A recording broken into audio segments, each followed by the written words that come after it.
ফ্রিজের মধ্যে এই রসগোল্লাগুলো অনেকদিন থেকে পড়েছিল, তাই ভাবলাম আজকে এই রসগোল্লাগুলোকে রসগোল্লার মতো করে না খেয়ে রসগোল্লাগুলোর সাথে কিছু একটা এক্সপেরিমেন্ট করা যাক। যার জন্য আমি প্রথমেই রসগোল্লার মধ্যে থেকে সব রসটা নিকড়ে বের করে নিয়েছি।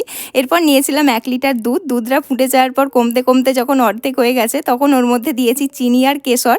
তারপর ওর মধ্যে মিষ্টিগুলো তুলে দেওয়ার পর কিছুক্ষণ ফুটিয়ে নিয়েছিলাম। তো রসগোল্লা থেকে তৈরি হয়ে গেছে রসমালাইটা সবাইকে খাইয়ে নিজে খেয়ে যখন রুমের মধ্যে গেলাম তখন দেখলাম যে কাজ করে করে দিন দিন আমার মুখের অবস্থাটা একদম বাজে হয়ে যাচ্ছে। তারপর ভিডিও দেখতে দেখতে অনেকের ভিডিওতে দেখতে পেলাম গুড ভাইবসের উপটান ডিটান নাইট ক্রিমের 7 ডেজ চ্যালেঞ্জ করতে। এই ক্রিমটা নাকি 7 দিনের মধ্যে মুখের সমস্ত ট্যান রিমুভ করে দেয়। তো ভাবলাম আজকে আমি ওই 7 ডেজ চ্যালেঞ্জটা নিয়ে দেখি। যার জন্য আমি নিয়ে নিয়েছি গুড ভাইবসের উপটান ডিটান নাইট ক্রিম। এর মধ্যে রয়েছে সিরামের গুণাগুণ, এছাড়াও এটা তৈরি করা হয়েছে স্যাফরন আর টার্মেরিক দিয়ে, যা কিন্তু স্কিনকে উজ্জ্বল করে তোলে আর মুখের ডালনেস দূর করতেও সাহায্য করে। আর 7 দিন পর আমি নিজের মুখটা নিজে দেখেই চিনতে পারছি না। এটা তোমরা নিচে দেওয়া কিউআর কোড স্ক্যান করেও কিনতে পারো। এছাড়া তোমরা এটা পেয়ে যাবে purple.com-এ।